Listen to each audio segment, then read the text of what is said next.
Belgian Grand Prix.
It's so quick, it's silly.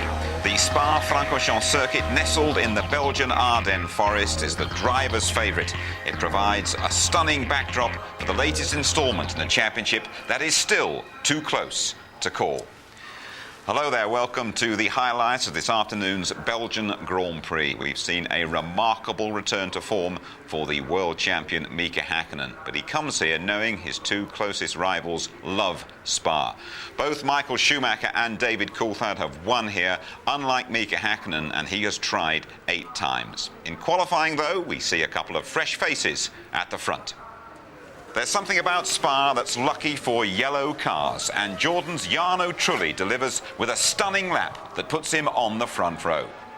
Jenson Button's also well dialed into this circuit. He powers to a career-best third in front of his hero, Michael Schumacher. The Ferrari #1 surprisingly off the pace. He has bad luck with traffic and yellow flags.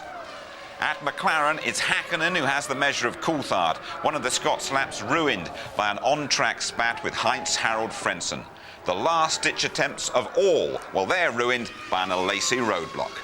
So Mika Häkkinen is left to turn in a typically flawless performance. He takes pole by a large margin. Häkkinen on top then for the 5th time this year. Trulli equals his best grid slot in 2nd. Button a brilliant 3rd in only his 13th F1 race, ahead of Michael Schumacher. Coulthard with it all to do from 5th alongside Ralf Schumacher. Villeneuve and Frentzen make up row 4, then Herbert and the Ferrari of Barrichello down in 10th. Fisichella 11, Irvine 12, followed by Zonta, Heidfeld and the Pedros, Diniz and De La Rosa 15th and 16th. Both Alesi and Salo are out-qualified by their less experienced teammates, but they're in front of Wirtz and Verstappen on row 10, ahead of the Menardes, Genet and Mazzacani. Well, because of the wet conditions, the organisers decided to start the race behind the safety car, which peeled off after just 1 lap. Your commentators, as usual, Martin Brundle and Murray Walker.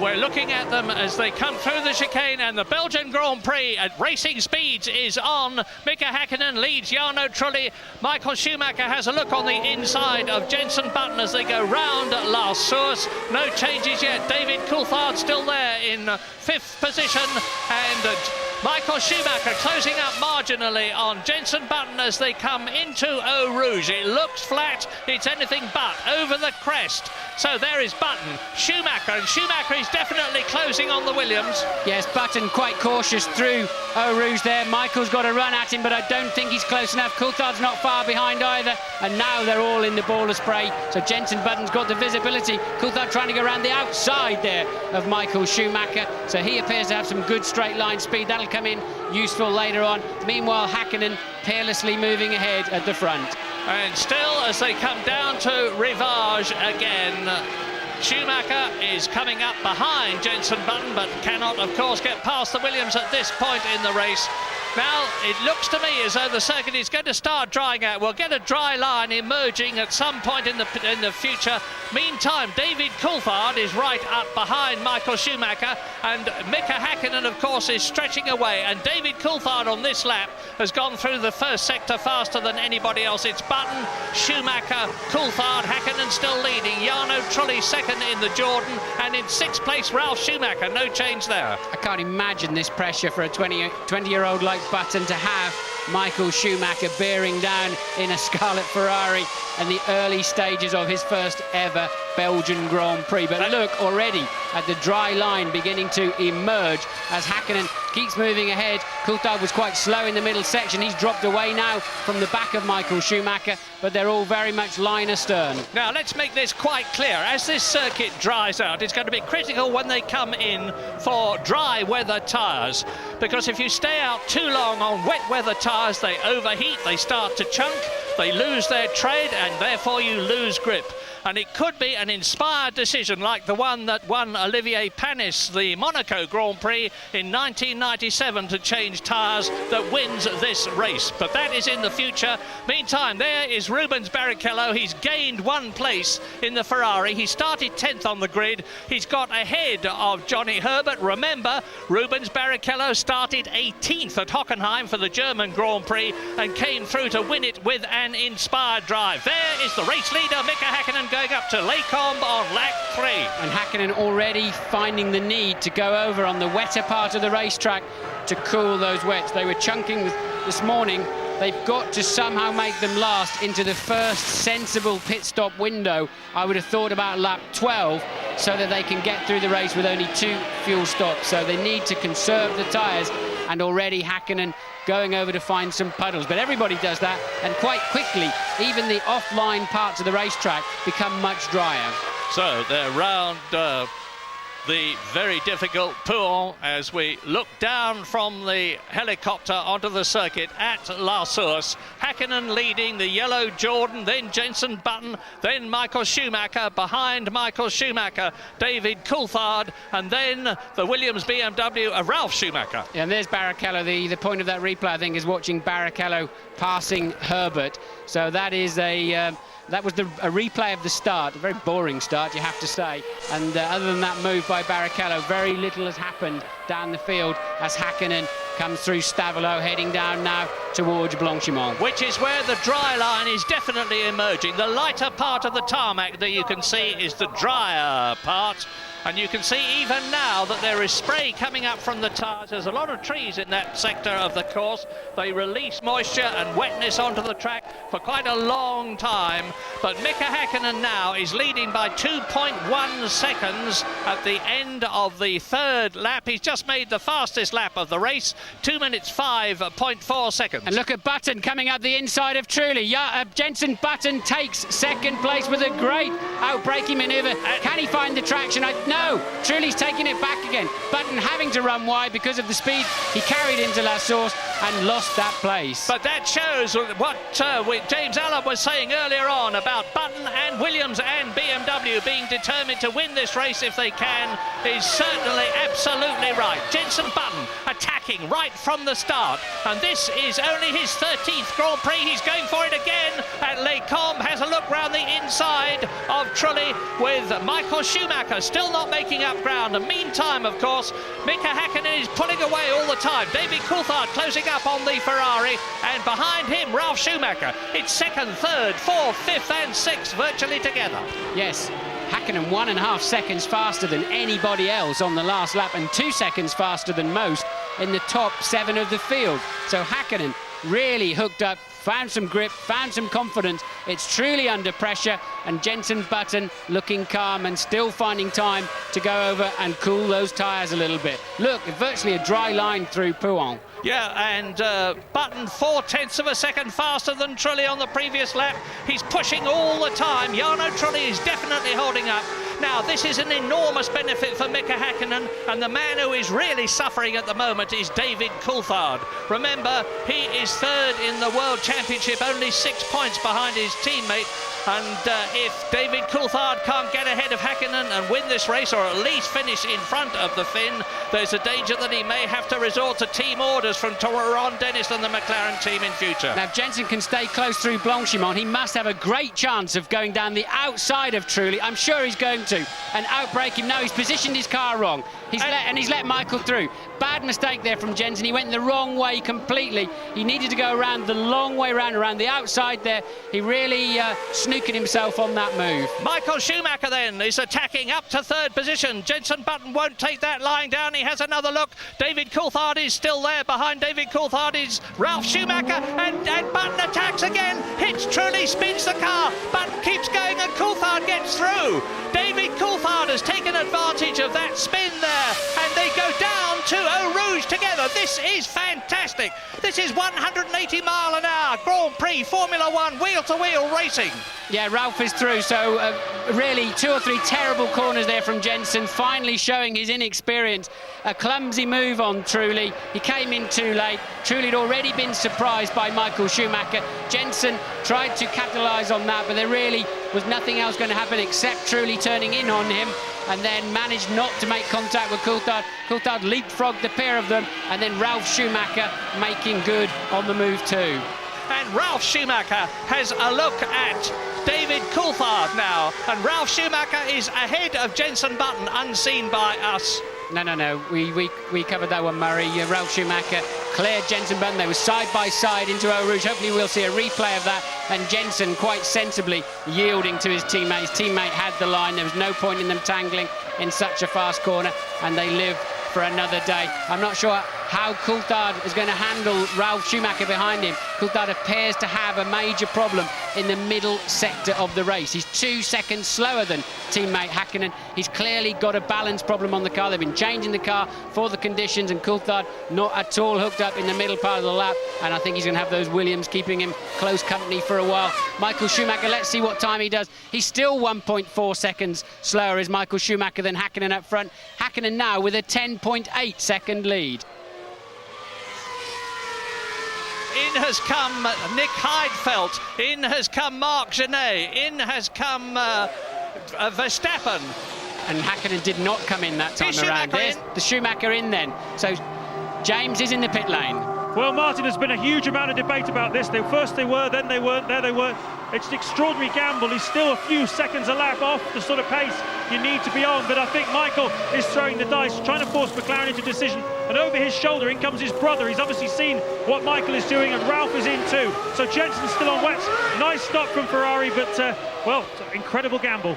Yes, I think it's a smart move. You've got a Lacey out there much faster than anybody else. Those that have stopped are faster. Even cars that are significantly slower than the leaders normally are already faster, James. I think McLaren have made a mistake by staying out this extra lap. We'll soon know, because the fastest lap we've had so far as Frentzen exits the pit lane, followed by Rubens Barrichello. The fastest lap we've had so far in the opening laps in the semi-wet conditions was Mika Häkkinen, 2 minutes and 5 seconds. Now, if Schumacher, yes, Jean Lacey has just gone round in 2 minutes and 2 seconds, so that's 3 seconds faster in the Prost than a Lacey in the McLaren. Schumacher could really benefit from this. Yes, McLaren have made a mistake here. They should have had their 2 drivers in at least one of them now last time around, because this means that still one of the McLaren drivers has to do a further lap. They can't, but they're too close together on the track to come in. Now Coulthard is 17, actually might get away with it, 17 seconds behind leader Häkkinen at the moment. They may be able to pit both McLarens on the same lap. I think Coulthard's going to certainly lose some time if he follows teammate in, but they're a lap too late. McLaren have called it, I believe, slightly wrong. Well, there is Mika Häkkinen well and truly in the lead of the Belgian Grand Prix over the dry tarmac, comparatively dry, turning into the pit lane. So Mika Häkkinen comes in now. Where is Michael Schumacher? Because Häkkinen had about a 17-second lead at least when he came in. But Michael Schumacher, meantime, is on the fastest lap of the race. He's gone through the first sector in just 55 seconds, and that is really flying. But remember, Häkkinen had a 10.8-second lead before the pit stop started. So I would imagine he should come out in front of Michael Schumacher, but not by much. The lead will certainly be reduced. Well, there's just been a flash past the commentary box. I missed which car it was. Coulthard. So there is Häkkinen turning on and rejoining the circuit, followed by his teammate David Coulthard. So Mika Häkkinen is still there. David Coulthard Coulthard behind him in the pits now. You can see Jenson Button in the Williams, so there are going to be very few cars now left on wet weather tyres as Mika Salo just misses Jenson Button as the Englishman turns out of the pit lane.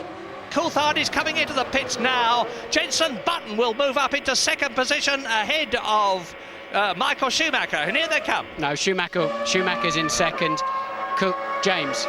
Yeah, how expensive is this going to be? Well, I reckon he's going to lose about 30 to 35 seconds. He could be about 11th at the end of all this.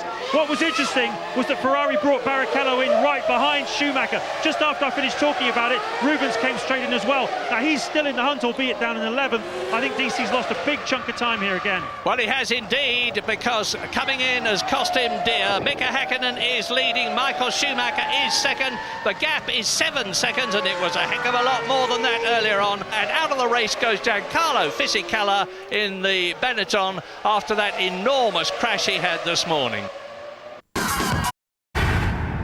So sit back, you're watching a great duel now between two double world champions. They're in a league of their own. They're 1.5 to 2 seconds faster than anybody else on the racetrack. They're trading fastest times. Mika Häkkinen come through with a new fastest lap. Michael Schumacher, just 4 odd seconds down the road, beats that straight away, and Häkkinen sets off then on yet another fastest lap. They're really just head-to-head now. And if Alesi can keep up the pace, he's going to catch Ralf Schumacher for third place before very much longer. He is lapping some 0.8 of a second. There's Fisichella.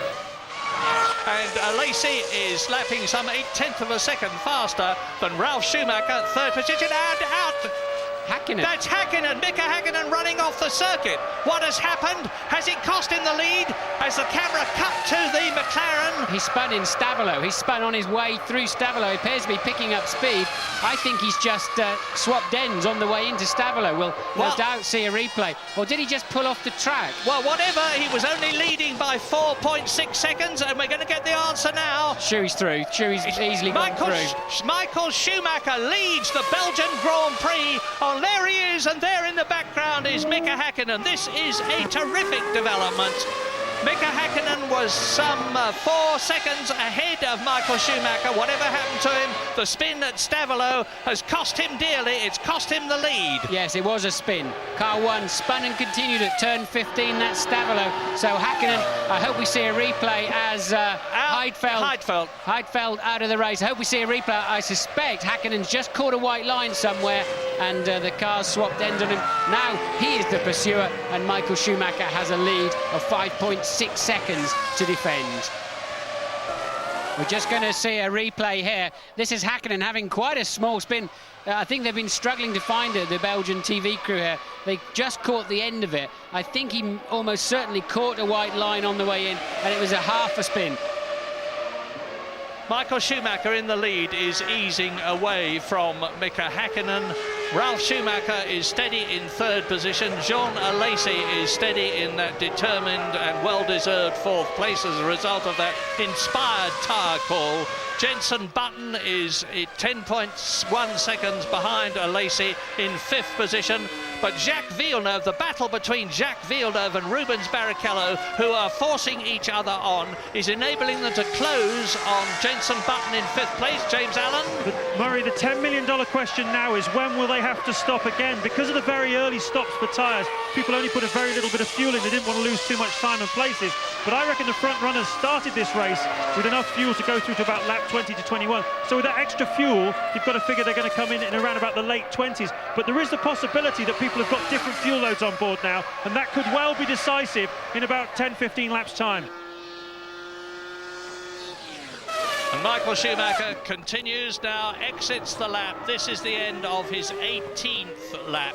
The gap of 8.8 seconds over Mika Häkkinen is sure to have been increased as a result of that fastest lap that he has just had. In fact, it's increased by over a full second. It's nearly 10 seconds now. And Häkkinen's picked his pace up, but Michael on a 54.2. Let's see if he feels the need again down the straight, this time to wander over to the right-hand side.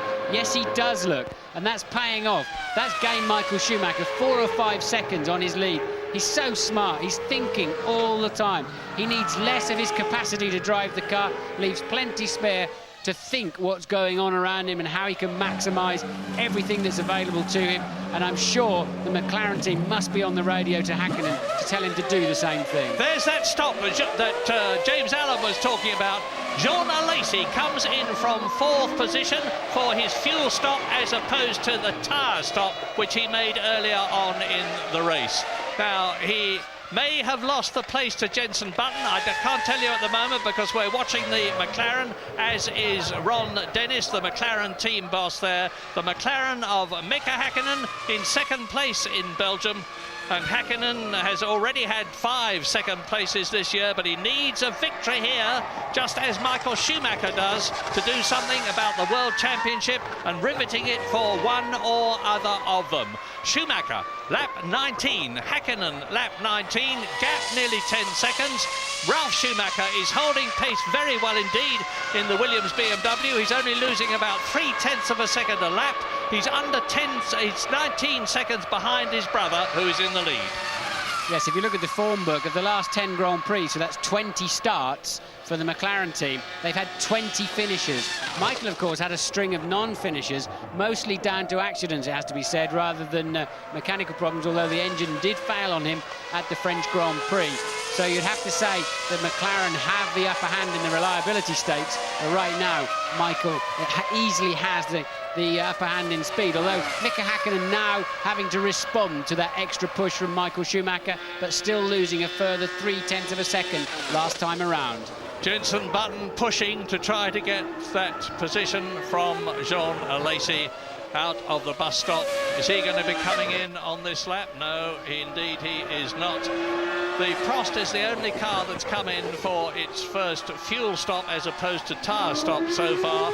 Jenson Button exits La Source, very tight indeed compared to a lot of the drivers.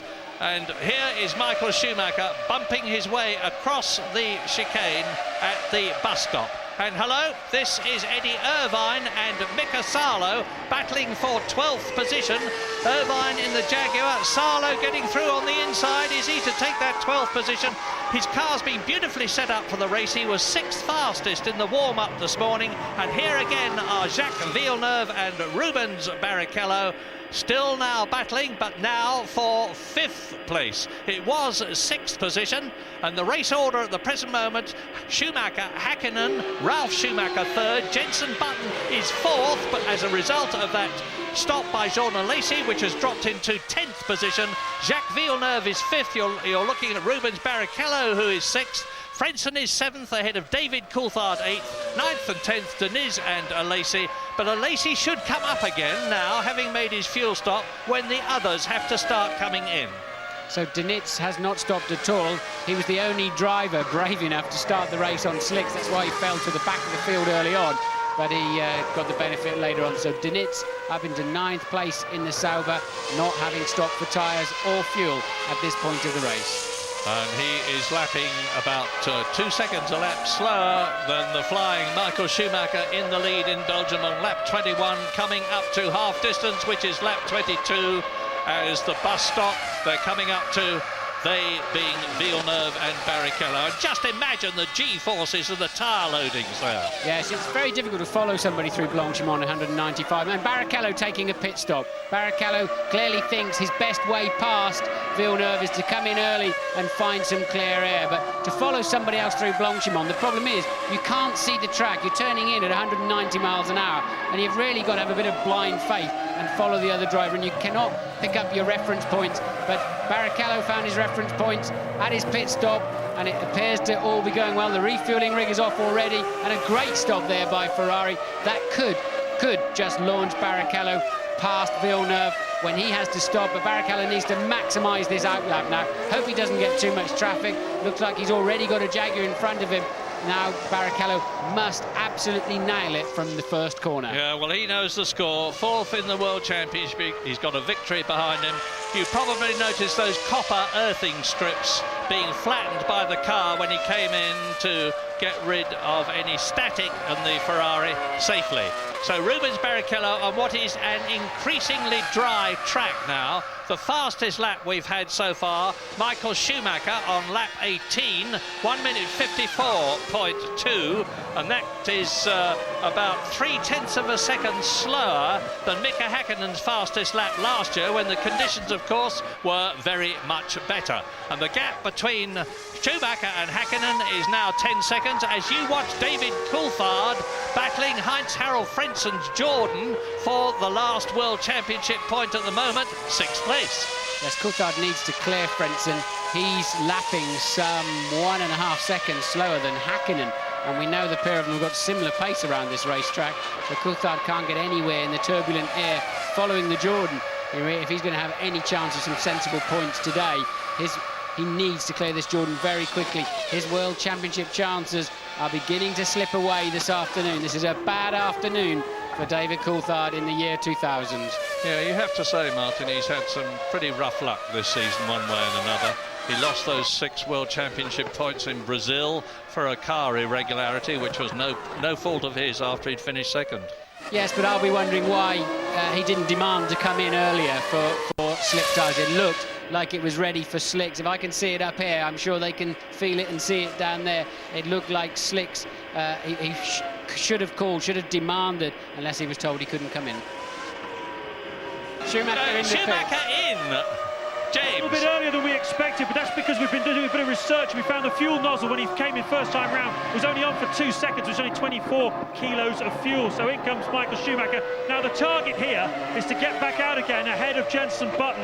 That's what Ferrari are trying to do, and certainly ahead of Jacques Villeneuve. A quick word also on Rubens Barrichello's stop. That was a switch, guys. He's now on a 3-stop strategy. Keep an eye out for him. Right, well, the seconds are ticking and 11.1 of them go as Michael Schumacher exits the pit lane. He was leading Mika Häkkinen by 5 seconds, just over 5 seconds when he came in. So it looks as though the Ferrari objective has been achieved. So Häkkinen is 14.2 seconds ahead of Michael Schumacher at this stage of the race. We think Schumacher's fueled to the end of the race, so Häkkinen needs to be significantly further down the road. Ralf Schumacher's pitting on this lap, I'm just seeing on the computer. So Ralf in, that'll put Michael back up to second place. And if Michael can peg Häkkinen's pace in this sector of the race, he's certainly going to end up in the lead later on. Yeah, they're comparative lap times at the moment as you look at Ralf Schumacher, not M. Schumacher in the Ferrari. Thank you, change the caption. Ralf Schumacher exits the pit lane. Watch the fuel flap goes down there it goes.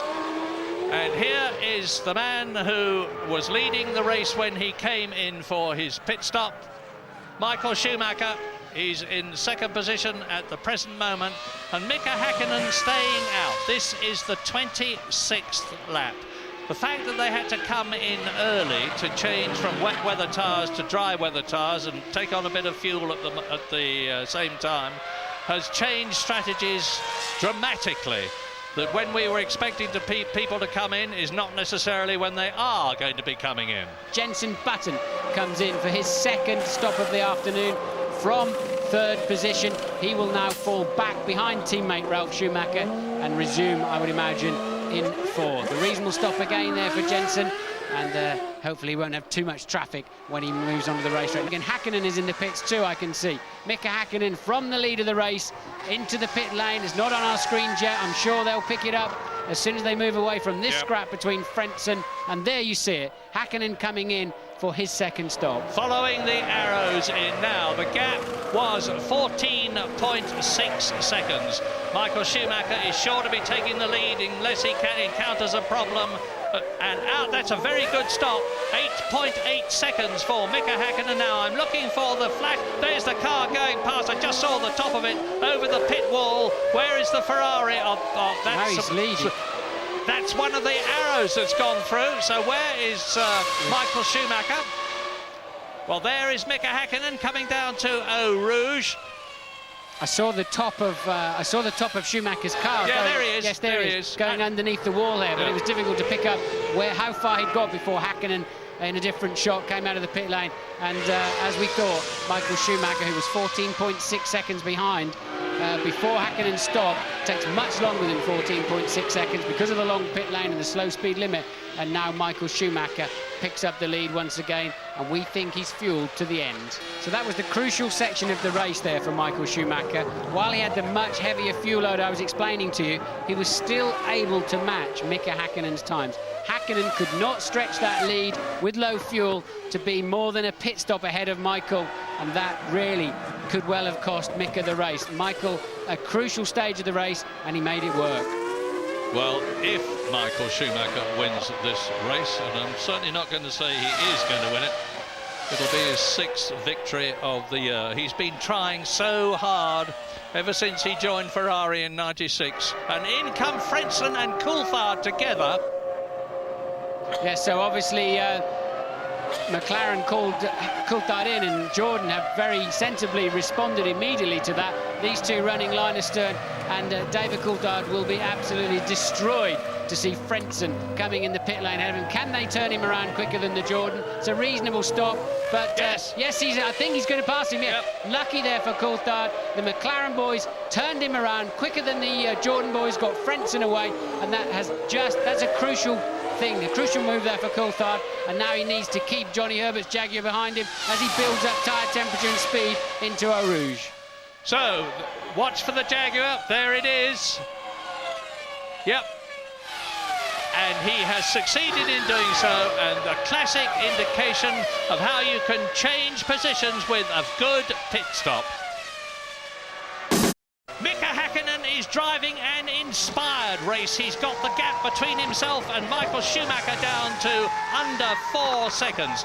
Now, very often when you change from one set of tyres to another, things can get better or things can get worse.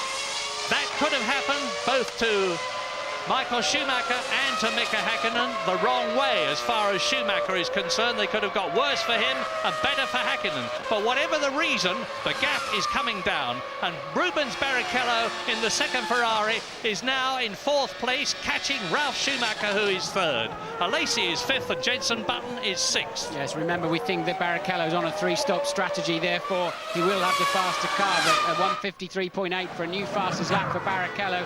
And now Häkkinen is now down to 3.1 seconds, an inspired section of the race. Remember, he was leading early on. He spun off at Stavolo, lost the lead, seemed to be a bit cautious. Michael Schumacher clearly had a lot more pace, but on this set of tyres, as you say, Marion, at this stage of the race, it's Häkkinen now. Look at the total commitment he had coming over the top of Radion as he pursues Michael Schumacher.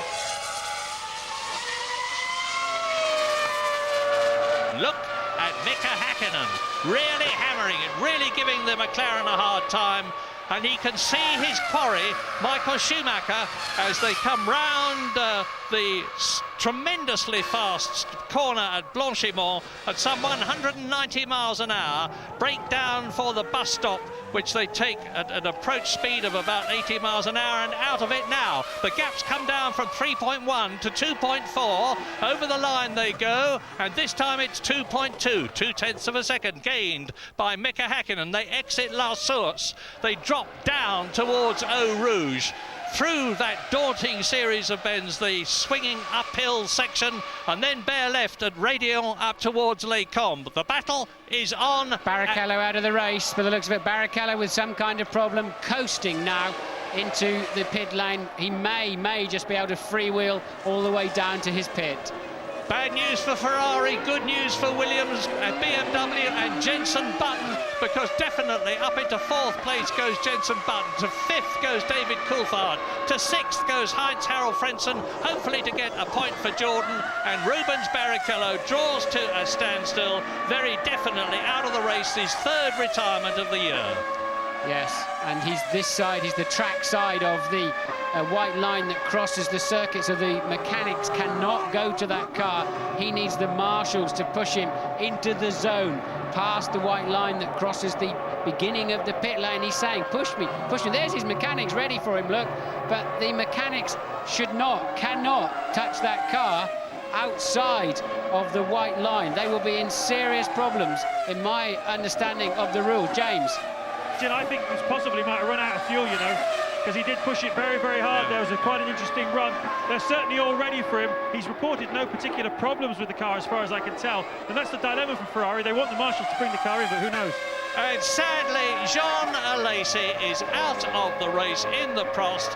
He was fourth at one time. His teammate Nick Heidfeld has already retired long ago, one of the earliest retirements. Now Jenson Button has got the race of his life on his hands at the present moment, leading David Coulthard, who is in his 103rd Grand Prix. And Coulthard has the much better car under braking, so if he can stay anywhere near him into one of the major braking zones, Coulthard on the ragged edge there of on the way down to the hairpin. So clearly, if he can stay anywhere near Button's gearbox into a zone, he will pass him, in my view.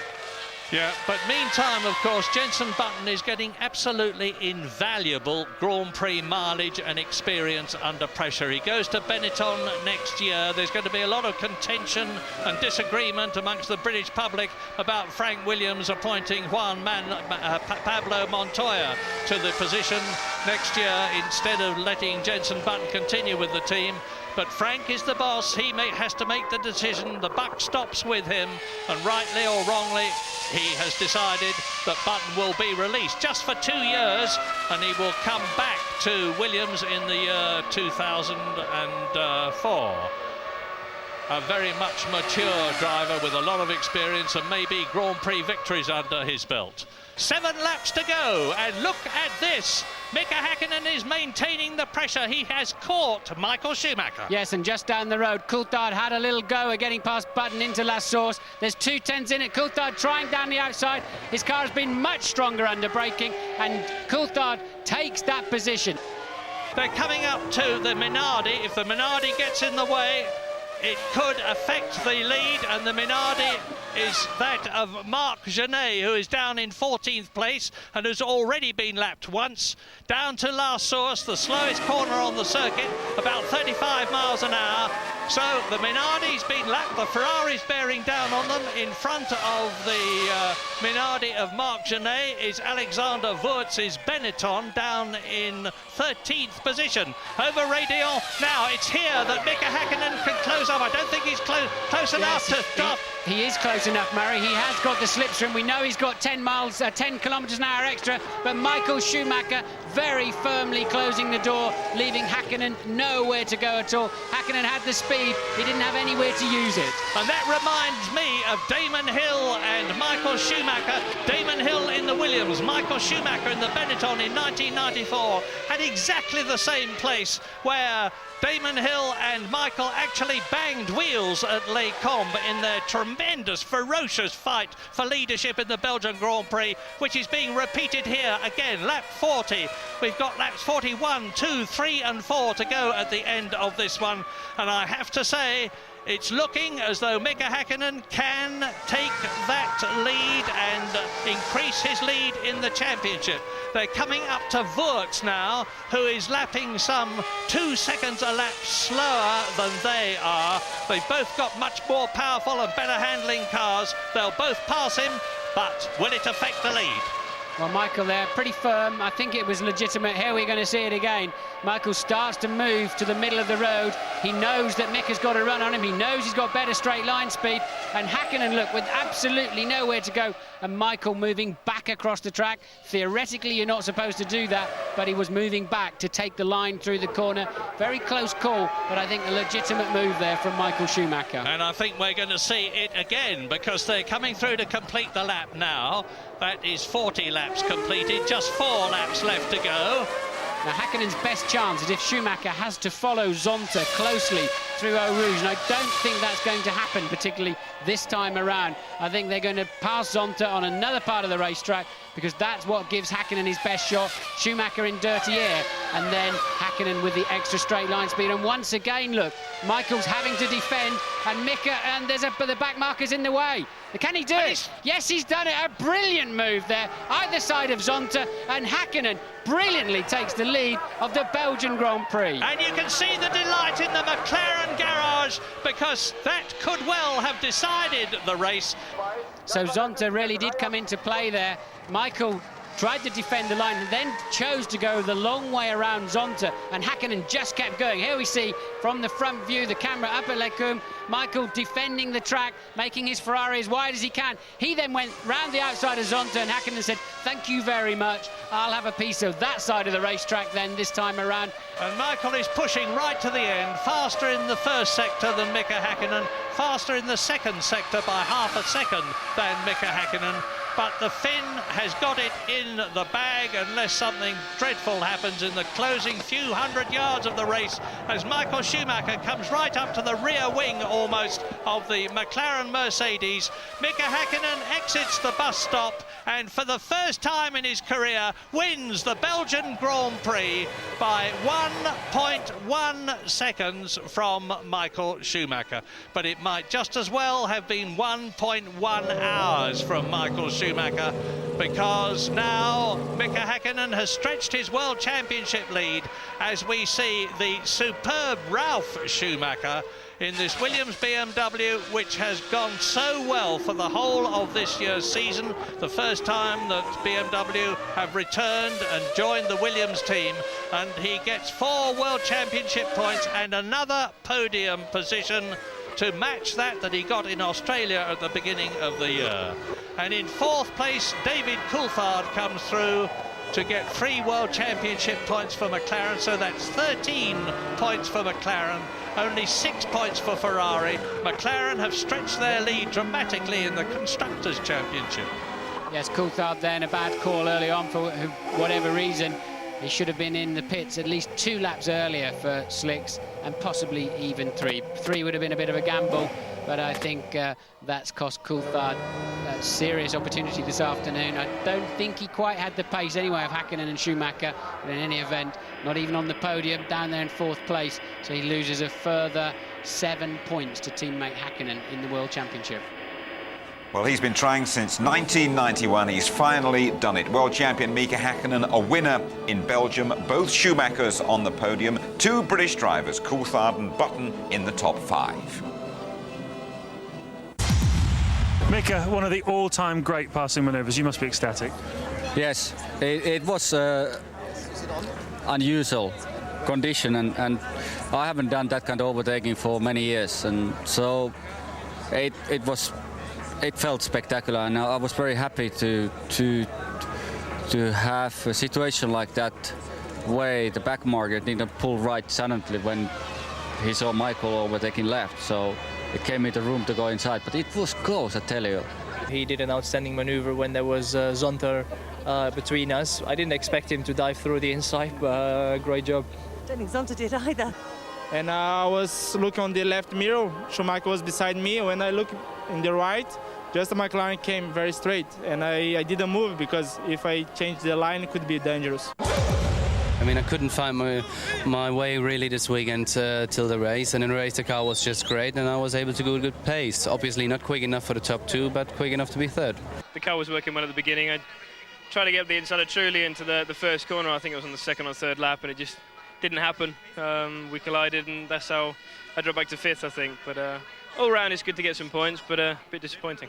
You seem a bit disappointed, because obviously you were looking at trying to win this race, weren't you? I don't know about win it, but it would have been nice to be in the top 3, but there you go. Hopefully next time. It's going to be exciting end of the year. Just have to take it easy. Well, 42 points out of a possible 50 for the charging Hakkinen, the world champion. 6 points clear of Schumacher. 4 races to go. Coulthard up to 61. Barrichello losing touch with the top 3. Ralf Schumacher's podium takes him above Fisichella. 13 points for McLaren compared to Ferrari's 6 mean there's now an 8-point gap at the top, and Williams looking pretty good for that 3rd place now. Tony Jardine, let's talk about the start that you were a bit upset about. Well, I mean, it took the spectacle away. It was as dull as Spa ditch water, to be very honest. And I don't think that the conditions warranted that. I think it was an overreaction from the accident in 1998.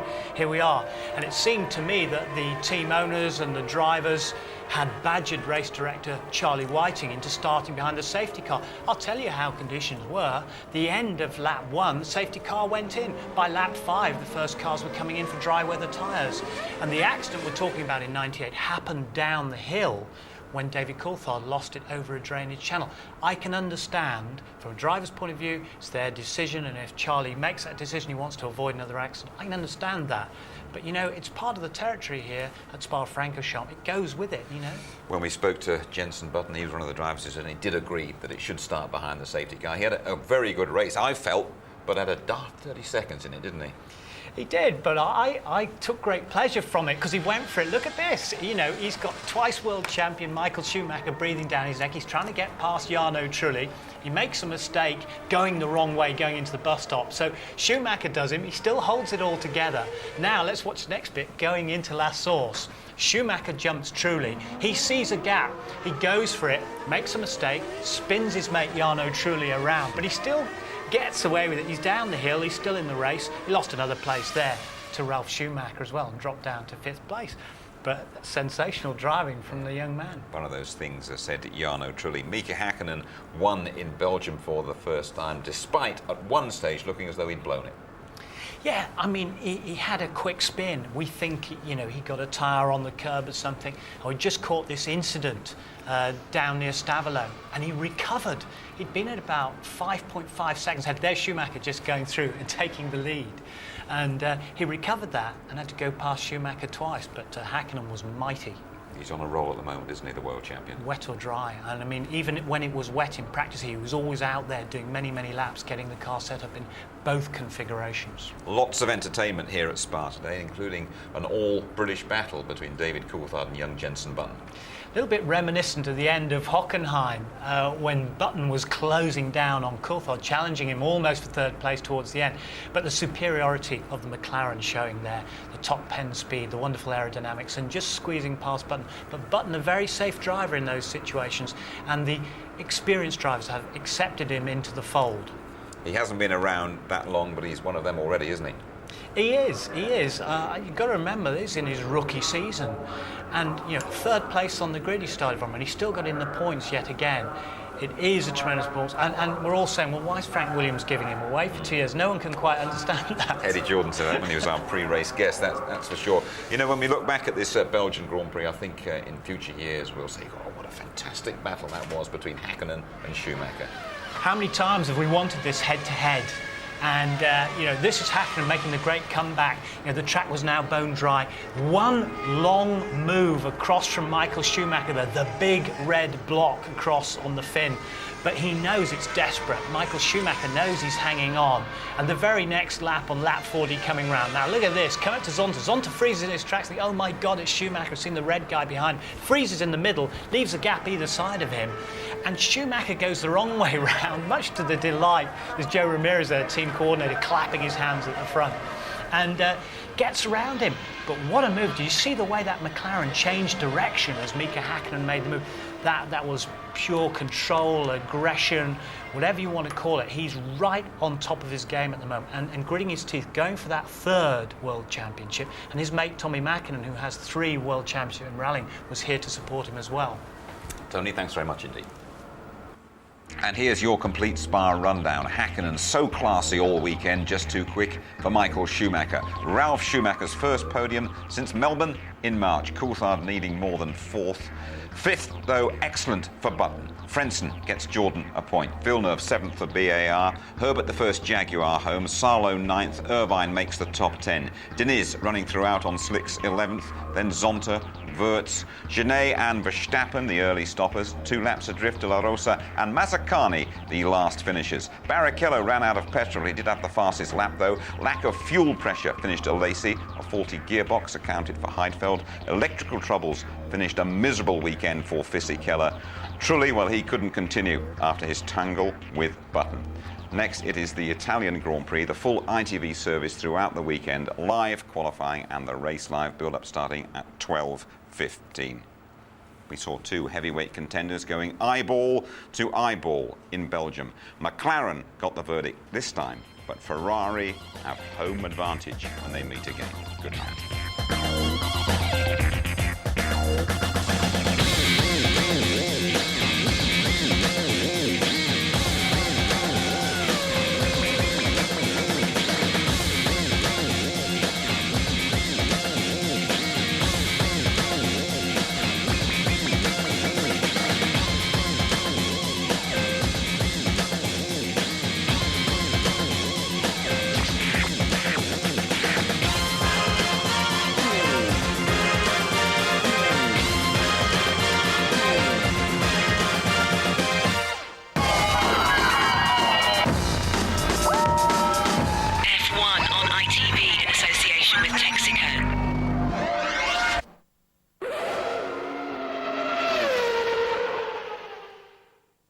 If you would like to know more about Formula One, the website address sponsored by Digital Island is www.itv-f1.com.